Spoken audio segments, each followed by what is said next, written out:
Ahan mamukta lagi nuksijarabe biyor singba puta wari senengi maikai digi taramna okjari.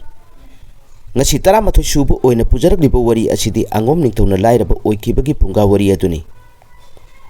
Wari asida masak matau yamna phajakrabi magundi yaudaba mapuroibagi mateng pangduna jum pananaba honagedi khandraga atopa nungai yaipaba nupa amada mitabi sakhen bilindawbiga jum panminarabadi imung adu mangtang ningaigi masakni haina pawro piba warini. Wari asi taba amasung jengbada nungainanaba haiduna comic style jawharlaga lijabani. Pare haujik mayamda wari liba haujarage. Thaina mamangeda khongangamada yamna lairaba nupa ama lairammi. Mahak lairabadi oiraga magi nupi adugi masak matau phajabadi lam maduda tangna thoi.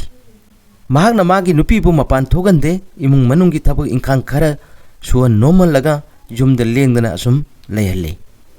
Aduga mahakna chingda karaga sing sanduna madu yolaga aphangba sel aduna seng sak insang napi leiduna makoi ani punsi lelami. Nongmadi lairaba nupa asina sing sanba satkhingaida magi masak matau phajabi nupiduna turendagi ising pul ama soktuna makokta thangalaga karakpada laibagadugi ningthaugi phamnaiba angom ningthauna sagol tongduna lakpada hek mayongna rure. Nupi adugi saung sada masak matau khongda khutta masam mana yengmada awatpa leitana phajabi matau ubada angom ningtaudo pumsum sumatkre. Angom ningtauna khalle his phajakreda kanagi nupi bu oirigaba asigumba nupi amatang aigi nupi oiba phangjarabadi aise onthona nungaikranida mimangdo onthona lemjakranida aigi haujik khurai leimani haiduna leiriba siti kusunaga mubane masamnaga khoibane lemkhideda ko nupi asigi mapuroiba oiriba nipa adu karamba laibak phaba mi oirigadaba haina khankre. Mafam amatangdi khangdoktaba yadre asi haina khaladuna angom ningtauna sagondaki kumtharaga manai singa loinana nupi aduda hairei. Ibema aibu ising yamna khaurangle nahaki ising adu khajiktang pitauba matam aduda nupi aduna ha laibaki mapu iningthau ising ngasi khaiba yaba karigumba amata yawjarakte imung changluraga khujai amada khaiduna ising pujarake karisu leitrabi isam jamjabi aina sokcharakpa isingbu iningtauna thakpigani hairabadi iraibaktum phabani ai thuna pujarake ngaihaktang de ngaibiramo hairamlaga imungda changkre. Angom ningthau amade manai sing adusu matung induna lairabagi jumduda changlagle aduga lairabagi nupi aduna ising adu khujai amada pik thanna hek hairaga purakladuna angom ningthauda pithakle. Angom ningthauna ising thakpa loiraga hairei ibema nang ngasi aigi khauranglaba matam masida pithakpa ising asidi ayak pungpel hek pele thawai mirela si phawba nangi thamoi nungda sangkhre. Ayak ningthaugi manai angom ningthau haibaduni nangna apamba matangdi hayu madu pira phawba aidi peloidori aina hek pengadabadi nang asina aigi khurai leima oiba yaduna aduk laiminaba thoklabadi ayak pungpen hek pengani apamba matangdi hayuni ibema natrabadi ai nungaitana hangadori. Nupiduna angom ningthaugi thaujanbiba wahi tabada iningthau kari wanoda nanai aidi isam chamjabi kari sulaitabi aigi ikotki ising lobibadi aigi iraibaktum phabani. Aidi lairakhraba nipa amada yum panbini nong hek nganbadagi sangan charaga singda kaduna sing challaga mahana kaithenda sing yolaga aphangba seladuna sing sak insang napi mana masing lairaklaga madu charaga aikhoi anigi punsi lenjaribani. Ai gombi amana adongi nupi khurai leima oibadi oithokte mathik ne mana awangwada thokliba thajama bo ikuna lamge honabagum thoi adomoinamak iningtauna apamba aduda aisu jajare. Singjanba nupidugi wa tabada ningthaugi manai angom ningthauna hairei phare adudi ibema asuk ningthi jarabi nahakna laira konda pattuna mangba pamui nangnasu aigi apamba asida jabininglabani haujikmak hek hathuana chatpasu miya mamangda phajadaba leigani aina ningthauni ngami haiduna pangtau tau male haina mina aibu ngangna khini hayengse nangi nipa aduga khatnaro wahaudi nipa nahak sing chanba chalaganu sing chaluraga phanglakpa kharana sinduna Sabasinadi Ning Mutungaroi. Nonganang sing the Satpangamdaba, Numitadi, Equayani, Soydana Sarai, Helagani, Adugi Sarupudi, Iwa Wadana, Sangni Badum, Sasi Hek Hairo, Maduda, Nangi Nupa Singjan Baduna, Soundingani, Matamutuda, Aigijum the Laglo, Ai Wayenge, Soira Nukui, Hiram Laga, Angomni Todo, Sagol Tongana, Manai Singalonana, Mayum Satkre. Singjanbagi Nupidusu, Mayum the Lehore. Numit Tachilagabada, Singjanba Laira Banipaduna, Mana Saluba Singa to Kaitenda, John Toglam Laga, Sana Tangnaraba Posay, Sing Sak in Sang Napi, Siangwai, Hawaii, Amadi, Nana Sing Balera Mayum the Lagle. Madu Magi Nupidu the Sineraga, Tong Taktuna Saminare, Saba Takpaluraga, Nupiduna, Nasai Angomni Tona, Hiramba, Washing Adu Amata Sitadana, Matang Manauna, Mangon the Haidai. Nipa, Hayang Makadina Haksing San Machi, Doglo. Nang sing the Satpa, Ngamlimakai Sabadi Walloy Ngam the Banumita de Akoyani Soydana Sara, Hen Batai. Adu Gisumatata, Sing Man Habasidi Sakagi, Mapam Nina. No Mudi Soydana Sakai Tenerkani Aduna, Nahak Sing San Batuglo, Salagan. Wa Sitaba the Nipa Aduna, Adu di Akoi Ani Kari Tauraga Sagani, Karamni Hingani, Siba Nabadis Laiginung Damni. Nomadi Soydana Sigadable Maraide. Seeding at the Suba Nomadi, Mio Big Honasani, Asumna, Nupadon Hare. Nupidina Aikoi Disaning like day, Nasi Purakpa, Nasi Saba, Hayang Purakpana, Hayangi Asum Tona, Lin Basinadi, Karamno Naraka the Gehajabani. No Magisara Tan Tanduna Saba se, Canade, Asumna Nupidina Kumle. Nipado Nakle, Mio Bahibasidi, Mana Taujaba Tabagaduda. Singthana Drabadi, Aigita Magita, Natana Miluina Soundaba Hibasi, Honasani. Aduna, Singjan Bunupana Sauduna Hare, Pare Aina Suri Nomli Basibu, Mitana Drabadi, Nang di Kari Tauri. Numitare Nigi Manung Dasara, Amatang Oirbasunanga, Minkapangambra. Nupa Nupi, Jumban Bahibasidi, Mana Ngamba, Maikeda, Honaduna, Mating Pangsinagadabani, Pangpom Suto Idana. Hojik Pauda Nangnak. Karibu Aigi Iteng Pang Bage. Nupiduna Kumlay, Aide Karisu, Pang Bang Itik Lejade. Ngamdaba Igidi, as a wasang Angamato, Inakairak, Kunbasing the Salaga, Sangni Piniduna, Set Saba Hybadu Mangaina. Nipa Aduna Nupigi Watabada, Hide. Napangala Dukal Liba, Nahawi Riba, Nangonda Bukanana Karibu, Bibirakadage. I want the Nidiba Supining Loy, Tabak Suning the Minidum Hiraga, Tatina. Tantok Pirakani. Adubu, Nang Nirubada, Pibirakadaba Nangi Kanagumba, Laybro.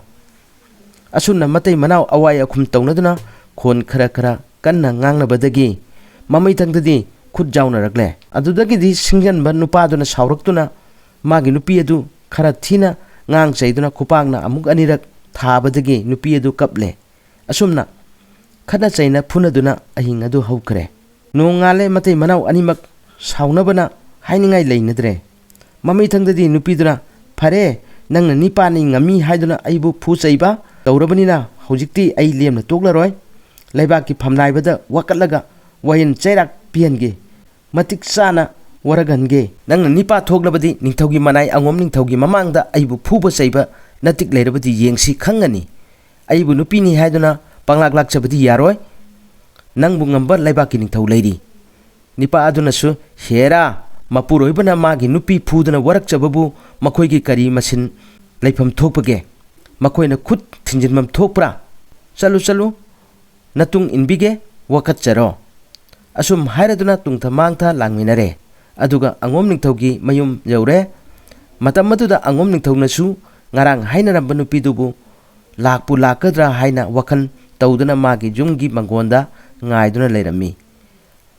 Angom ning tawna nupa aduga nupi aduga lakpa uraduna mapung ning khara nungaire haina khibo wafam adudi soidanaba honaragi asum khallaga munna jenglaga leire nupi duga nupa duga sanglaglaga kurumlare madu ubada angom ning tawna nakoi ani na lakpati kari haninge nupi duna ining taw nana ye khoi ani gi wayen biu haiduna wakachagi lakchabani haina hangalle angom ning tawna nakoi ani kari tawnare karam bawa kano hayu tasidana haire laira baduna nanai aina numit khudingi sing kaduna sing salaga madu kaithen da yonjaraga phanglakpa aduna cheng hawai mana masing leiraduna saminaraga jum panjabani adubu nanai nu bisna nongo nomgi tanduna sabasi kanadre soibu numit lakani toklu haiduna nanai na tawjaba thabaga sida karisu oidana singthana dabadagi aikoi ani saunare manasu karigumba amatasu pangchin banate waho asidagi khanarakbani haina hangalle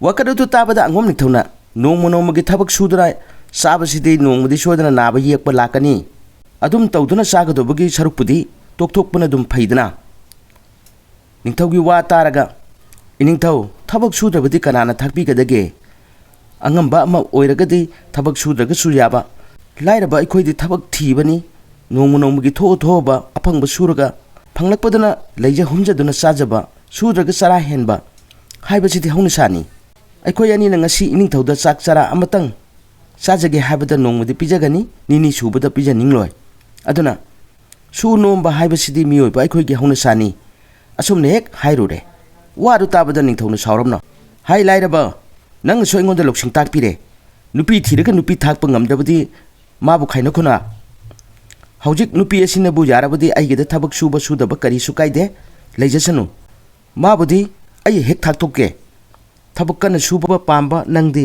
thakpa ngamloi sakro salo nasak tu yengde aduga angom ningthauna nupi nangdi kari pami nupi dana nanai aidi pangjadabi ithona leijadabi nuja singda chalabini jokpi thapi gadababu oirabadi iningthogi nakta leijaraba sujajai haina khumle wasi tabada khurai lemna kari wano da iningthau nanai ni pa lairaba sina haijabasu thoina landena nupi ni pa jum panba haibasidi ani sangduna mana ngamba thabukta su nomna duna awat apa menaba ngakni laibak phaba kharagi wadi top topani masidi mioi bagi chanabini aduga jum panbada nong phado khana chainaba haibasi hauna sani mayum kaidana bo wayen biu ani esibu kahen badi asumbo oiroi munno wakhan tawbiu nanai nobina haijari base angom ningthawna khorai lemagi wa taraga ningthau ai magna wayen bada nangna chumi chumde thigali sibu karigino jana da pukchen khujen tina da haibasidi tathi tawoina dringaida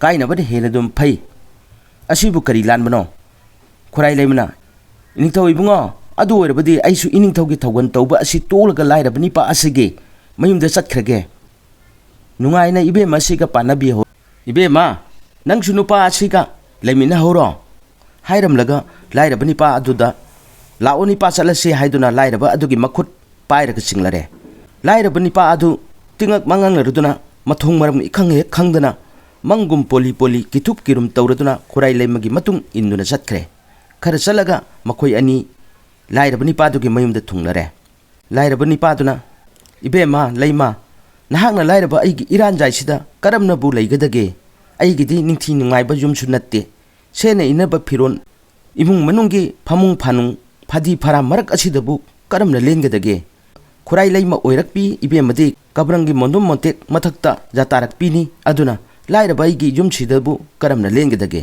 khurai leimana ibungo haujikti maduki damak karisu ikai hangoi pham leite miyoibagi punsi haibasidi amuk waba amuk nungaiba soidabani haibado khangnanabagi damak aihangna isana yana angom ningthaubu thadoklambani miyoiba aikoina male masida hinglibasidi uyan chaktaminabugumbani si kharaga aikoi pumba lore si dingada aikoi pumba pukchen khojen tinana nungsinana leiba aduni aina pambadi maram aduna aikoi ani leiminabadasu nongdamba magi thauchindagi magi thaujan ama lakhigani asumna hairaduna makoi ani pungning tinana leiminare mataw asumna lairabana khurai leimaga jum panminaduna leibagum angom ningthausu mana pamjabi nupi masak mataw phajabibu anobi leima oiduna leinakre lairabani pa adudi magi mahusagi hainarakpa thabak singjanba adu chatlaga madudagi phanglakpana khurai leimaga makhoi ani gi punsi lelagi lairabana singjolaga tholakpa sena silangduna sabu watanaba yamna haisingna nongmak chagadobda nini chatnanaba khurai leimana honnabadagi nongmagi khara lemanduna leirakpana lairabani pa na purakpa sing adusu nongmagi khajik lemanduna singpot achauba ama phana paijaba ngamle madu sing lalonba mina uraduna punna laikre Madudagi Panglapana, Makoi Anigi, Sahi Ani Saba Onganaba, Pangjare. Matung the Kurai Lema Asine, Ibunga, Nasi the Gidi sing a si Kaitan the Jolonusi, Yum the Asumak Paidasi, I do not tamle. Asumna, sing a do mapun on a Yum the Jole. Light of Nipas and Nomadi, Asoba Akangba U Ama, sing the Tatun Ladamba to Tianaraduna, Madugi Makagama Kaklaga Purakle. Mayum Hek Yobaga, Nupiaduna U Makak Polum Adu, Tabada Nungsiraba Manam, Hek Parapuda, Mapukta Chingnarduna, Munna Yembuda, Agor Uni Haiba, Kangladuna, Nipadu the Haidai, Nipa, Ashigumbu U Ashibule, Horibra, Nipaduna, Yamna Shabu Uni, Aidi Makak Amakakta Purapani. Asumna hairabada kurai laimana adudi nipa u adu loina lauruda ba yadre paisa likon khara piduna pakhang bacha sing neklabusu neklasi sen tingjesunu u ase maman yamba uni asum hainarduna leikai gi pakhang bacha mayam sak khangladuna nomgi awaman su matik chana pireduna agor u adu matek ama phawba hundoklamdana laurure matam khara leiraga agor lalon nipa khara laktuna agor thirakpada lairaba siki thonganda yorokpada Agorgi Manamado, Makoide Hek Powre. Makoina, Imungasida Sodana Agor Lade, Hangusi Hina Changatuna Hangare. Kurai Laymana, Lay, Jing Bibayagani Haiduna, Jing Nabada Makoina Pambudo Muk, Hek Togle, Maman Hangnabada, Ladiba Mapai Asigi Tankai Asigi, Mamandi, Sana Kaujau Aniga, Lupa Kaujau Ahungani. La Lolmaga Maman Adu Janarduna Jole, Saruk Tankai Amana Tungidama Katuna Tamore. Lalon bani passing adusu, Makoina Pampa Porta Panglabadu the D, Harauna, Mapuni, Nungaijabagaluna, Hankre. Piram Nibas Hana Lupa Kaujau, Aduna, Light of Nipa Dugi Mayum Makay, Pumna Makurai Laimagi, Kujin Torangdagi, Ningtau Konungdagi Hen Pajana Sare. San Sagol, Samugi Lainaba Sang, Paugi Court, Sing Tamnanaba, Sang Sare, Sangi Sangonda, San Lade, Sangongi Sangda, Sagol Lade. Samugi Sangda Samu Lade. In Kon Akoiba do Sekbana Wang Nakare, Manai Masan Tamble, Karai Tonganda, Tong Sangba, Manayani Tamduna Sangale.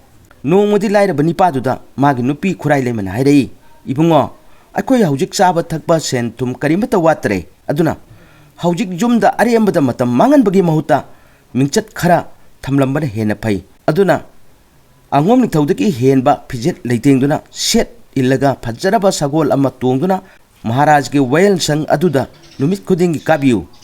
Wayan Sang the Numit Kuding Tauriba, Wayan Singado, Punging Sangna Masiamada to mean a Pamuna Tabiu. Asumna, Kurai Lemon a Sinba Taurongi Matung in a Nipa Achisu, Zaduna, Numit Kuding Sagol Tungduna, Wayan Sang Karaga, Masiamada to mean a Pamduna, he hektai. Wayal Ladu hek loibaga tindana mayum halai. No Modi Wayan Sang the Maharaj na Haidai. Hayeng di ay sa tanba chatkani, Taurang tau, asum na lautok patabada, Manay Singasu, Numit Kuding Unarabanina, Nangsu Hayeng di Yaurusidana, Haire. Lai Rabaduna, Pay Yaujage, Hayeng Karangan na Laksarage, Hiram Laga Mayum da Halakle. Mayum de Hek Tungbaga Kurai Lemada. Lema, Hayeng di Ayhak, Maharaj ka Satan Basat Patari. Kurai Lemana Pare Bungo, Satan Basat Pada, Waraklaba Matam de Sakadaba Takadaba, Polam Pumba.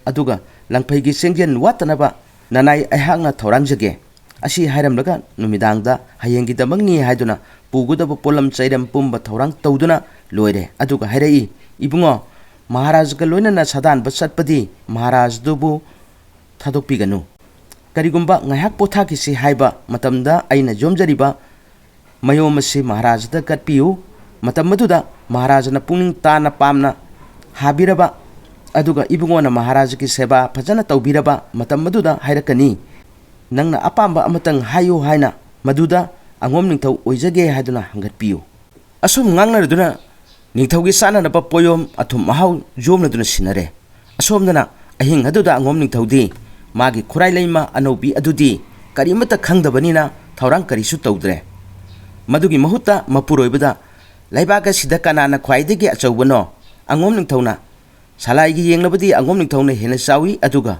Maharaj di lebaki sinthong punamaki mapudi Maharaj ni adubu lan gi matam dadi senapati na sauba adugumna ning thong na phamban tongba matam dadi angom ning thong ne hena sawi adugi sumatakta angom ning thong di Maharaj ki jeta phamli basi maram madunani nupiduna adudi angom ningthau haibasidi onthongna chawkhreda aduga hayengi sadan basisu chaninglabsu chatpa yaba chaningrabasu tokpa yaba achobagi mathaunidana angom ningthauna jai aigi iningni asomna ngangaduna ahing ado lenkiduna nongale lairabani pa adudi ayuk anganbada hauduna ising asaba putholaga iru maithajaraga mapi maron chele manai singna sagon ningthiba ama sabal haptana puthole pugadaba poyom pumba mafam chana janchelle sagolado sit naladuna leire lairabani pa na phamenda phingau amagi mathakta mapi maron ningthina sena inanaba haiduna khurai leimana mafam chana thamle lairabani pa aduna saba thakpa loiraga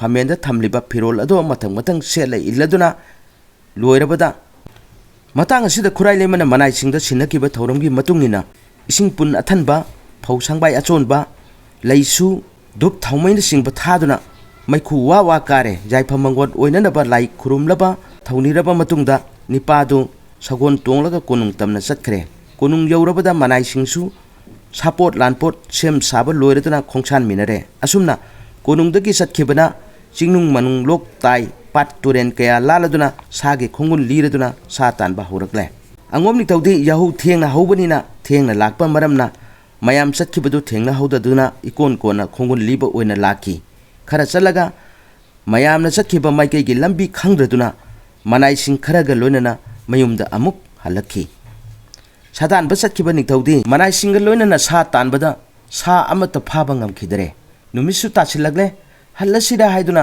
mamai leiduna lakpada maharaj gi mamangda saji ama chien khibadu ningtawna ure sagi maikei yengduna maharaj aduna sagoladu khurup thaduna kanna tanare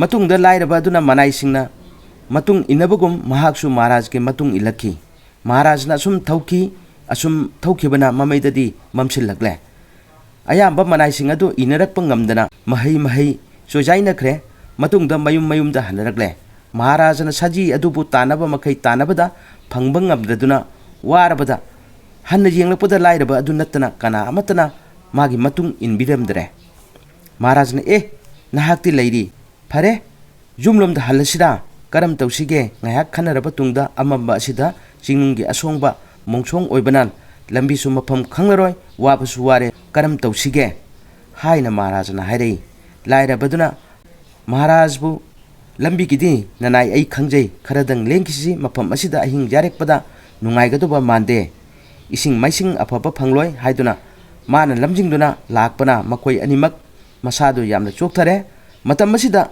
lairabadunadi hana sing chanbada chalamlaba mafam oibana hairei maharaj bu mafam asidagi panglap laptana chalaga pothaba yaba jareksang ama lei mafam adu phawbudi lengasi haiduna jareksang leiba mafam tana langminare mafam adu hek yaurabada lairabaduna jareksang mayada sagondigi kumtharaga maharaj bu sagondigi okchare aduga maharaj matamnaga thingilakpane sana hakchang chu waram lagani ngayaktang pothage se hairam laga sang manungda sangduna pothaba yaba mafam semduna maharaj bu punsilaga pothale una wana khara thirurga mai haugatuna thanamlaga mapan tholokuna sagot animak yung panbi amomda punchalla khudagaduda wagi utong ani kaklaga pure aduga ising afaba soglure lairabani pasiki mato ubada maharajna haujikti sana thangnaba tawrasi nahaki saba yaba pochai kari yauri lairabaduna maharaj nanaina thorang kharadi tawjarei adubu kijabadagi hangatpa ngamdaduna leire yumgi nanai nubina yomlakpa sayhom chengjen yaujari hairabada maharajna phare adudi puthoroklo sarasi aigi su yauribani adubu nangidu hana sarasi maharaj ki damak tongana yomlakpa mayomadu hangdoktuna yengbada sangom anobagi atum ahaugi mathen nairaba laphoi latang chengpak kabok chu hina singba pumna magadu putholaga punna naikhaire aduga kadhalle maharajna nahaksu sajaro hairaba matungda mahaksu sare khutsa ningthina sengdoktuna pothapamda sangkre aduga maharajna lairaba nipa adu dairei nipa nahakki nupina sana naba pirakpa asi onthongna machu takre thongba thakpa makhan mathen kaya asi hundokpa yaba amata hek yaude onthongna haukre aigi ipugase pele aina nangbu nasak khara khangbugum su tawi munnati khangba ngamdare nahak kanano hangle nipaduna Nanai aidi wayan changda numit khudingi kajaba sahi ahumlom sujare. Maharajana lebaki wayan chairak tawbibada nanai aisu numit khuding tawgan tawjabani. Wa sitabada Maharajana phare ngasi nahangna aigi yamna warba lamlaba matam asida jarek sang mafam khangna lamjingduna ipuk thanna pija pithat tawre. Haujik aigi lanmi akan athausu kana amatana han jingbiradre ahing asida asongba umang manungda nahangna ibu thadhoktana mateng pangduna pothaba phanganba asigidamak aihak penbana ngamkhai leitre. Nangdi karamna aigi tung ilakhi miyamdi kananasu inba ngamna rakhide. Lairabaduna nanai aina Maharajbu naitom tarak karamna asongbu umang asida thadokadage khanbadagi tung injabadagi thawgalasi phangjaribani. Maharajna adudini pa nang ngasi aigi thawgani haina lakpanina amuk hena pele nahangna pamba amatang hayu pham pambra senthum mana mathum phangba pambra aina madu pige hairabada lairabaduna nanai aina pamjabadi angom ningthau oiraga Maharaj ki thawgal asi tattana phangjaba aduta pamjai haire. Maharaj phare hayeng jumda thunglaga chairak wayan changda angamba mayamgal leibak mamangda angom ningthau oibagi mana mathumga konana haunabi pumba pigani haire. Ahing adu asumna jarek sangduda pothaminare. Nungaladuna Maharaj ki sinkha sengba yananaba thorang pumba lairabaduna hotnare. Maharaj ki sagon pusilaktuna sagon thakta thangale mahaksu magi sagon mathakta kakhaladuna mapu manai konung tamna langminare. Konungi manai sing khongmi lanmi pumbasu Maharaj ki khongul linanaba thorang tawringeda lairabani pa aduga konungda thungnare. Mayam pumba Maharaj laktare wanaramba pumbasu kongnare. Matam moirakladuna wayan changda angam mathau pumba tille manai masan pumbasu karakle magi phamphamda phamladuna wayan chang ado mina suona tille. Matam masida Maharaj aduna ngarang sadanbada magidamak awaba kaya khangduna senakibagidamak nipa asibu ngasidagi hauna angom ningthau haple magidamak mana mathum dolai phaina tonghalu khamen chatpa phi khuji pabom jai sielo haina miyam mamangda lauthole. Maharaj ki jathang matung ina angom ningthaugi phamphamda phamhalle khamen chatpa phi thole khuji pambom jai siele magi thawgan tawnaba manai sing pire matau asum tawduna anauba angom ningthau hapladuna hanagi angom ningthaudo mamai phiruk khumduna hankre.